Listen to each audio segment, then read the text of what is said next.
kita lanjutkan dulu ke presentasi kedua nih, karena ada Pak Edwin yang mungkin akan lebih dalam nih ngebahas soal zero trust arsitektur dari kacamata Fortinet yang banyak memiliki pengalaman di sana.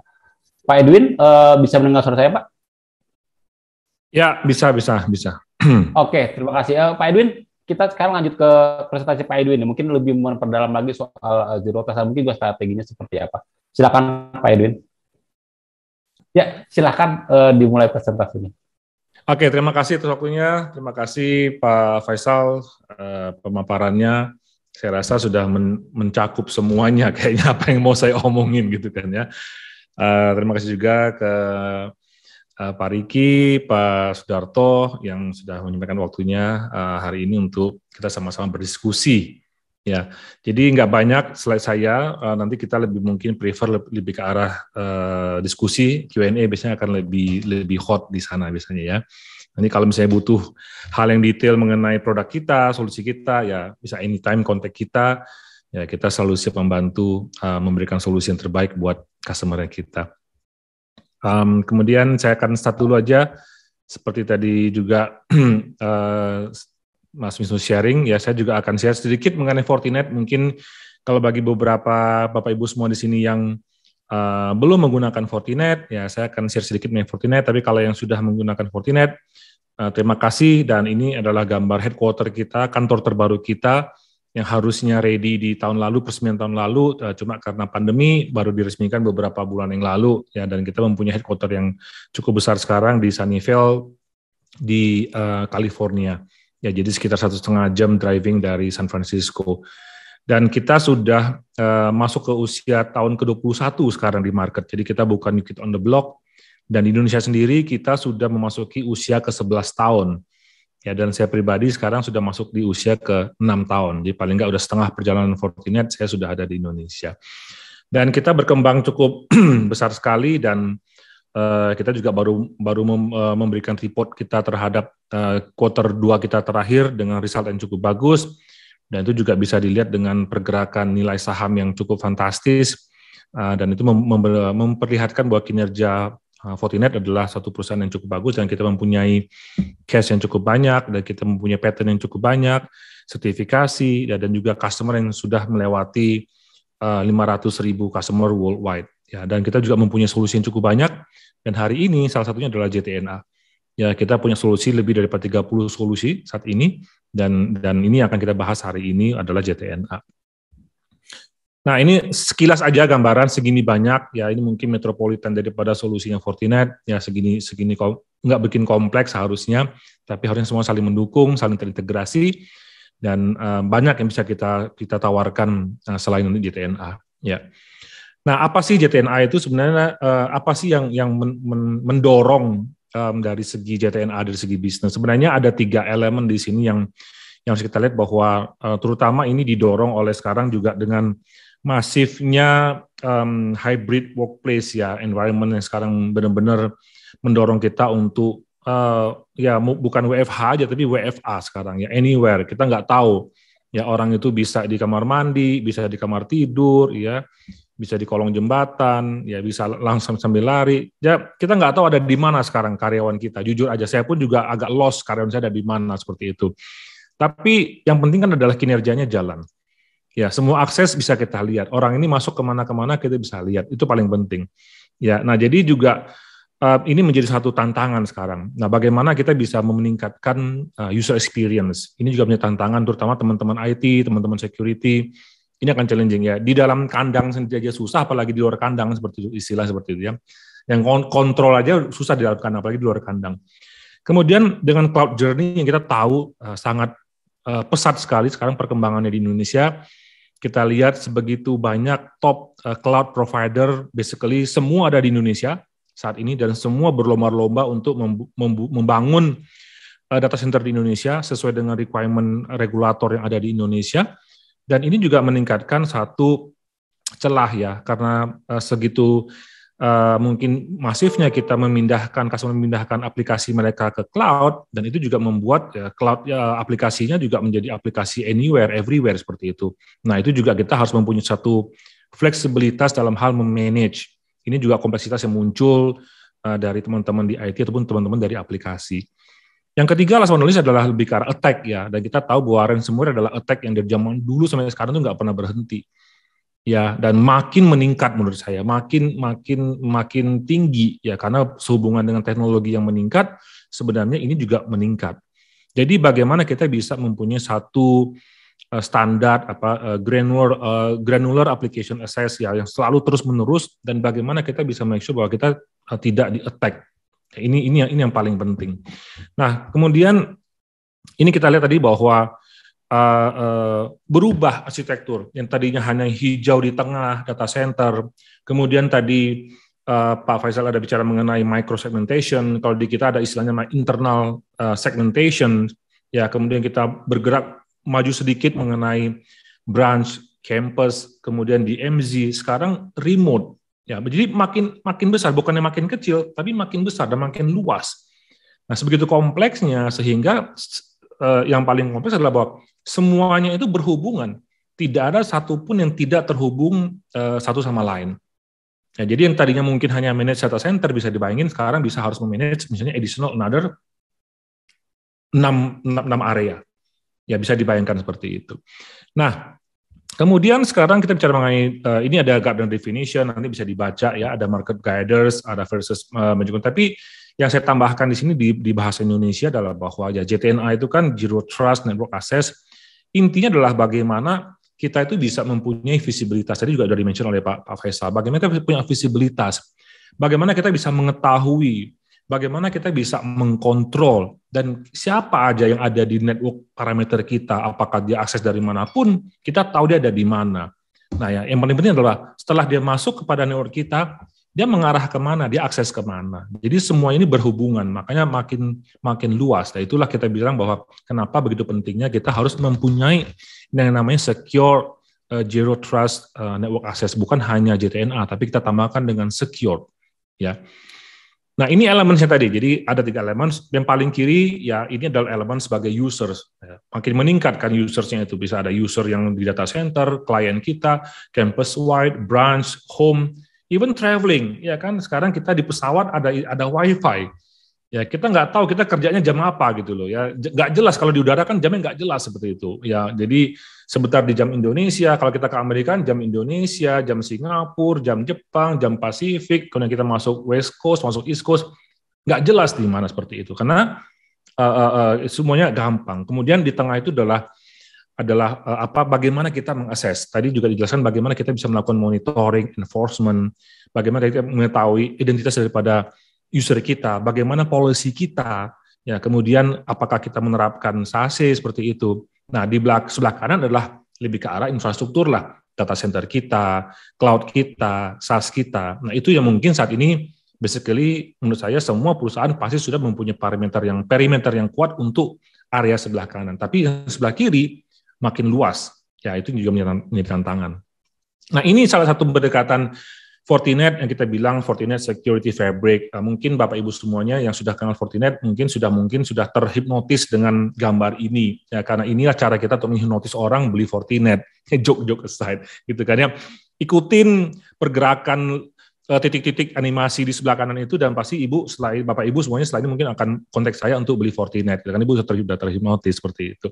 Tapi kenapa kita bisa mempunyai seperti Fabric itu bicara mengenai satu rajutan, ikatan yang kuat. Nah, kita mempunyai satu solusi yang broad, luas. Ya, jadi tidak hanya satu, tidak hanya seperti mungkin vendor-vendor lain yang hanya terfokus dengan satu solusi. Kita punya solusi yang sangat luas, sangat broad, ya, wide and deep. Kemudian kalau kita punya yang luas dan deep, kita harus terintegrasi. Ya, kalau kita nggak terintegrasi, ya akan meningkatkan kompleksitas. Manajemennya susah gitu loh. Nah, karena kita mempunyai solusi yang banyak, kita juga harus berkewajiban untuk bisa mengintegrasi solusi dengan benar. Nah, last but not least adalah luas, integrasi, otomatisasi. Nggak bisa manual. Ya, kalau manual sih bisa bonyok kita untuk handle seperti ini. Mungkin kita kalah cepat. Ya, kita punya threat actor itu adalah sprinter, kita adalah pelari maraton. Ya, nggak bakal ketemu. Gitu kan ya, kita finish duluan, mereka finish duluan, kita masih lari-lari seperti itu. Jadi ini harus otomatisasi ya, dan semuanya sudah terintegrasi dengan misalnya dengan kita AI driven, machine learning, dan semua solusi kita sudah terikuti dengan AI dan machine learning. Nah, kemudian ini juga Zero Trust, another kind of pandangan mengenai knowing, control, everything that saya bilang ada di network, ya, sebegitu kompleks sekarang. Ya, tapi nggak berarti bahwa kompleks ini kemudian membuat satu kesulitan, enggak, justru ini menjadi tantangan. Ya, bagi orang IT, orang security, kompleksitas itu adalah tantangan. Ya, kalau nggak kompleks itu nggak seru katanya. Ya, jadi kita jangan anggap ini sebagai suatu kelemahan, tapi justru ini menjadi tantangan. And once kita bisa solve problem ini, kita bisa handle ini, ya, then ini mungkin bisa seperti medali emas Olimpiade kan, seperti itu. Ya, tapi kita harus percaya bahwa ini bukan kompleks. Ya, kompleks itu adalah nature of IT peoples. Ya, kalau kita tidak suka kompleks, kita salah jurusan. Karena kenapa? Karena dari kita belajar IT pun, kabel pun udah seliweran seperti itu, udah kayak spaghetti kabel. Nah, itulah kompleksitas dari awal udah seperti itu. Ya, jadi don't worry. Ya, kita punya solusi. Yang paling penting adalah mencari partner yang benar, mencari vendor yang benar untuk membantu menyelesaikan ataupun membantu memberikan solusi yang tepat. Ya, itu yang penting. Nah, jadi bagaimana mengevolusi dari traditional VPN ke ZTNA. Jadi mungkin tadinya ya VPN mungkin dengan token, ya, dengan password, ya, kemudian one time trust check sudah cukup. Kemudian begitu masuk bisa seliweran kemana-mana aja, seperti itu, gitu kan ya. Kemudian ya tidak mempunyai rule set yang kompleks tapi terlalu generik.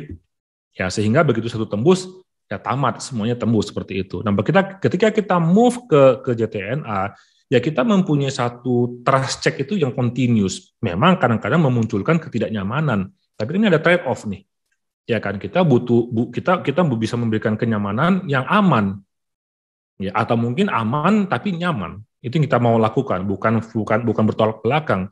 Nah, bagaimana kita mempunyai spesifik akses application? Ya, kalau tadi Pak Faisal bilang bahwa ya, atau Pak Austin bilang bahwa ya kalau misalnya yang bagian urusan HR, ya urusannya aplikasinya urusan HR, jangan ngurusin aplikasi logistik, nggak nyambung. Ya, yang urusan masalah finance AR, yang ngurusinnya masalah AR, ya jangan ngurusin masalah CEO, kacau nanti. Nah, jadi semua aplikasi itu harus ada spesifikasinya. Nah, yang terakhir solusinya adalah bahwa kita harus mempunyai satu user contextual rule set. Jadi kita harus mempunyai policy, rules yang yang banyak gitu kan ya, dan spesifik ke masing-masing orang. Nah, ini sebenarnya juga menambah lahan pekerjaan di dunia IT, terutama security. Karena kenapa? Karena areanya banyak. Jadi nggak hanya satu IT security, enggak, tapi banyak sekali konsep-konsepnya, dan itu sekarang membuka lapangan kerja yang cukup banyak. Ya, tinggal kita aja nih gimana menggenjot tenaga kerja yang bisa mumpuni di area security. Ya, jangan sampai kita menjadi satu employee yang tidak trust. Ya, masa kita jualan Zero Trust, kita sendiri tidak di-trust, kan nggak lucu seperti itu. Ya. Nah, ini automatic secure connection. Jadi ya, ini salah satu wire diagram lah, gimana sih cara konektivitasnya seperti itu kan ya. Jadi kita lihat bahwa di atas itu adalah platform di cloud, data center, ada public cloud, ada private cloud. Ya, rata-rata sekarang kan customer sudah hybrid ya, ada yang private, ada yang public, ada data centernya tersebut. Kemudian di bawah itu adalah klien-kliennya, ya, campus wide, branch wide, remote, seperti itu kan.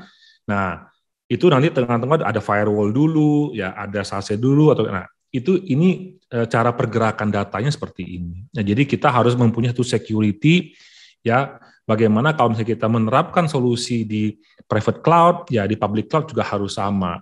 Ya, tidak boleh beda. Ya, mentang-mentang itu di public itu urusan orang lain, private urusan kita enggak. Ya, karena data punya kita. Kita boleh numpang, tapi yang numpang itu kita, bukan yang ditumpangin. Tetap aja kita harus mengamani data kita. Kita harus menjaga keamanan kita. Ya kan, seperti itu. Nah, jadi apa sih pengalaman di kita dalam hal bicara mengenai Zero Trust, ya ZTNA seperti ini. Jadi kita harus mempunyai satu granular control, ya, authentication itu per session. Ya, sama. Jadi kita juga punya namanya SSO. Kita masuk, kita connect gitu kan ya. Tapi setelah kita tidak berapa lama kita idle, itu akan terputus. Otomatis, nggak mungkin dibikin idle terus, akan terputus. Kemudian authentication yang kuat, ya, satu layer mungkin kurang. Sekarang mungkin setelah password ada ID, password, ada PIN, ada OTP, ya mungkin besok ke depan lagi ada tambah apa lagi kita nggak tahu. Ya mungkin harus pakai face, muka gitu kan ya.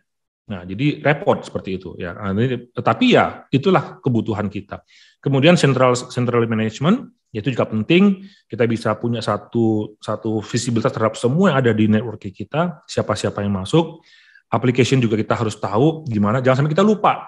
Begitu taruh di cloud, saya lupa nih. Ini aplikasinya ada di mana nih ya? Tiba-tiba hilang gitu loh. Taruh di cloud, kagak ketemu. Kemudian di cloudnya cloud A, cloud B, cloud C, nggak tahu gitu kan. Oh di mana? Wah itu cilaka itu seperti itu. Ya, jadi kita juga harus tahu bahwa kalau kita taruh memang mudah, tapi kita juga harus tahu dari segi administrasi harus jelas. Kemudian ya user access allowed only to necessary. Ini penting banget ya.